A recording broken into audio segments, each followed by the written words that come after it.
Dans la vie, quel que soit le domaine dans lequel nous sommes, il y a des règles, il y a des lois qui régissent n'importe quel domaine. Pour ceux qui sont chrétiens, ils vont s'en tenir parfois aux 10 commandements et certaines exigences qui sont prescrites comme ça par la Bible. Quand on est dans le marché, on est commerçant, il y a certaines règles. Quand on va à l'école, il y a certaines règles. Donc, ceux qui sont investisseurs ont également des règles et ça dépend aussi du domaine. Mais je me suis dit, mais pourquoi ne pas mettre certaines règles dans l'écosystème crypto-monnaie et qui sont des b.a.-ba que tout le monde qui se lance en tant qu'investisseur dans les crypto-monnaies doit appliquer. Certaines choses peuvent être discutables, bien évidemment. Mais il faut comprendre que ce n'est pas parce que vous ne faites pas certaines choses qu'en fait vous êtes en train de faire ce qu'il faut faire. Il y a des personnes qui savent bien qu'il ne faut pas voler, mais quand ils volent, ça leur apporte de plaisir à un moment donné. Et ils oublient et ils se disent qu'en fait voler c'était une bonne chose. Donc c'est pas parce qu'on fait ça qu'on va se dire c'est une bonne chose alors qu'on sait exactement ce qu'il faut faire. Dans ces règles-là, même si vous ne faites pas exactement ce qu'il faut faire et que ça vous donne du succès, ça ne veut pas dire qu'en fait vous avez réussi à bypasser ce qu'il fallait faire. Non, ça a juste peut-être souri dans certains cas. Donc je vais ici vous donner les 10 commandements d'un crypto-investisseur et c'est à prendre avec les pincettes. Chaque élément dans cette liste-là est à prendre méticuleusement. Si vous ne faites pas, si vous faillissez à une de ces choses, vous allez peut-être avoir des retombées à la longue. Certaines personnes vont dire, ok, on n'applique pas tout ça, mais on a du succès. Oui, ce n'est pas parce que vous ne faites pas ça que vous avez du succès que vous allez dire, en fait, ça ne sert à rien de le faire. Non, pas du tout. Imaginez que vous avez le succès sans le faire. Comment se passerait-il si vous fassiez exactement ce qu'il y a dans cette liste-là? Le premier, bien évidemment, c'est toujours de faire ses propres recherches. On ne va jamais le dire assez. Vous ne pouvez pas investir l'argent dans quelque chose que vous ne connaissez pas. Vous ne pouvez pas prendre l'argent, vous allez simplement déposer dans un endroit sans étudier l'entreprise, sans étudier avoir un minimum d'informations de l'endroit où vous êtes en train de déposer votre argent. Donc c'est super important de toujours faire ses recherches. La deuxième chose qui est aussi importante à faire, bien évidemment, quand on est dans un endroit, quand on est en investissement, on essaye toujours de diversifier son portefeuille. Peu importe ce que vous allez faire, il n'est pas conseillé de mettre tous ses œufs dans un seul panier. Vous avez fait les recherches, vous voyez qu'une crypto-monnaie va faire un potentiel de fois 1000, par exemple. Ça, c'est ce que vous pensez. Et vous prenez tout, vous partez mettre à l'intérieur dans une seule crypto-monnaie. Vous pourrez également être très, très surpris et très, très désagréablement surpris si ça ne se passe pas comme vous souhaitez. Donc, il est toujours important de diversifier son portefeuille. Ça, c'est la deuxième règle, le deuxième commandement. Le troisième commandement, il est en corrélation avec ce qu'on vient de dire tantôt, c'est de mesurer le risque. Être toujours à mesure de comprendre le risque que vous prenez.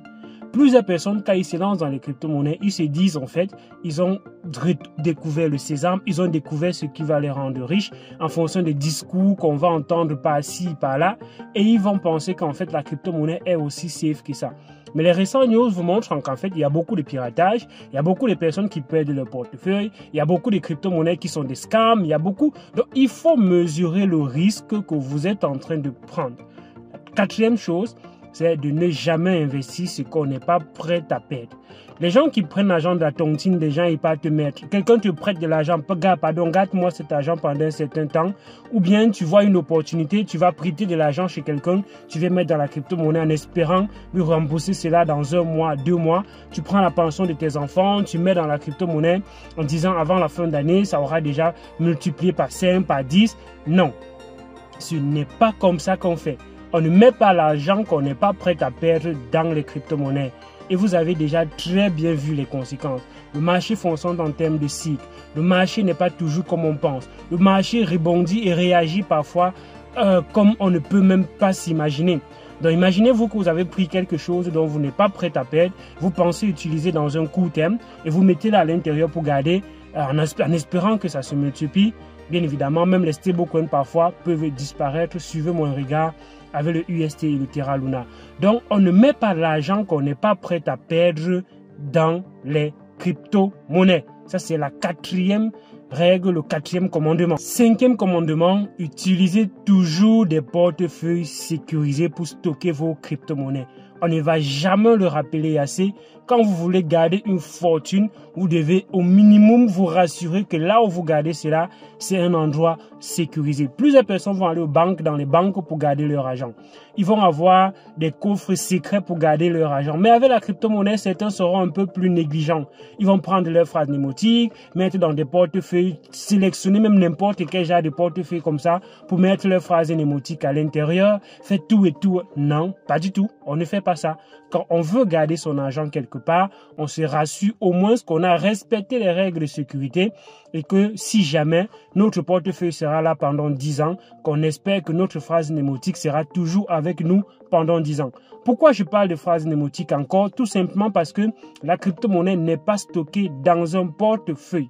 La crypto-monnaie est tout simplement stockée sur la blockchain et ton portefeuille, c'est juste un accès à cette blockchain-là. Du coup, ce qui est le plus important, c'est ta phrase mnémotique. Donc, si tu renseignes ta phrase mnémotique dans un portefeuille, le portefeuille a ta phrase mnémotique. Si ce portefeuille n'est pas sécurisé, il peut être hacké et ta phrase mnémotique est donc dérobée pour accéder à ta crypto-monnaie sur la blockchain. Donc, du coup, il faut sécuriser cette information qui est capitale, qui va te permettre encore de rester le propriétaire de ton portefeuille pendant les prochaines années. Sixième commandement, un des commandements qui est assez fondamental dans un écosystème qui change, qui bouge à tout moment. Il faut toujours garder un œil dans le marché. Toujours surveiller le marché. On voit des personnes qui arrivent dans les crypto-monnaies, ils ont entendu une crypto-monnaie, ils ont entendu que les gens ont fait la crypto-monnaie de l'argent pendant 5 ans, en 3 ans ils ont acheté, ils ont gardé pendant 2 ans et ils sont devenus millionnaires. C'est pas comme ça. Ils ont peut-être eu cette chance-là, mais avec toi, le marché est dynamique, le marché change. Donc, il est hors de question que tu achètes une crypto-monnaie aujourd'hui et tu te déconnectes du marché, tu n'observes même rien, même pas les news, et tu reviens simplement 5 ans, 10 ans après, comme si c'était le temps qu'il fallait pour que toute crypto-monnaie performe. Non, pas du tout. Ta crypto-monnaie peut disparaître. Ta crypto-monnaie peut avoir fait des migrations. Ta crypto-monnaie peut avoir demandé de switcher, peut avoir switché vers une autre crypto-monnaie et il a fallu faire la migration. Ta crypto-monnaie peut avoir pompé, avoir fait 1000x et tu n'as pas été là pour surveiller, pour prendre les bénéfices, ainsi de suite, ainsi de suite. Donc, il y a beaucoup de choses qui peuvent arriver, d'où l'importance de toujours garder un œil dans le marché. C'est le 6e commandement qui est aussi important et aussi fondamental que ça. 7e commandement qui est une règle d'or pour les personnes qui arrivent dans le nouveau marché, dans un marché, ils vont être abrutis par les informations, ils vont être abrutis par les news. Sachez qu'il y a plusieurs médias là-dehors qui sont payés pour ventiler les crypto-monnaies. Ils sont payés pour ventiler les shitcoins. Ils sont payés pour vous faire voir quelque chose. En réalité, il n'y a rien à l'intérieur en vous faisant voir uniquement les gains. Il y a plein d'influenceurs qui sont là-dehors pour vous faire miroiter quelque chose. Là où il n'y en a pas parce qu'ils ont déjà récupéré leur intérêt, on les a déjà payés. Donc, il faut faire très attention, ne pas tomber dans le tapage médiatique. Le tapage médiatique, c'est quelque chose qui fait en sorte que plusieurs personnes perdent de l'argent dans les crypto-monnaies. Quand on arrive dans un écosystème crypto-monnaie, on ne se fie pas uniquement aux informations qu'on a lues ici, on a lues là-bas. On essaye d'analyser le projet. Peu importe le projet qu'on voit arriver devant nous, on essaie de l'analyser profondément et se baser son investissement sur les fondamentaux solides, sur les raisons solides. Et non pas parce qu'un ami investit, et non pas parce qu'on en parle partout, et non pas parce que je suis dans un groupe où on dit que ça va pumper et du coup je peux acheter. Non, on ne fait pas ça. On base ses analyses, on base son investissement sur une analyse minutieusement faite. 8e commandement, toujours rester patient. Toujours être patient. On a plein de personnes qui arrivent dans l'écosystème, ils pensent que la crypto-monnaie va leur rendre riche du jour au lendemain.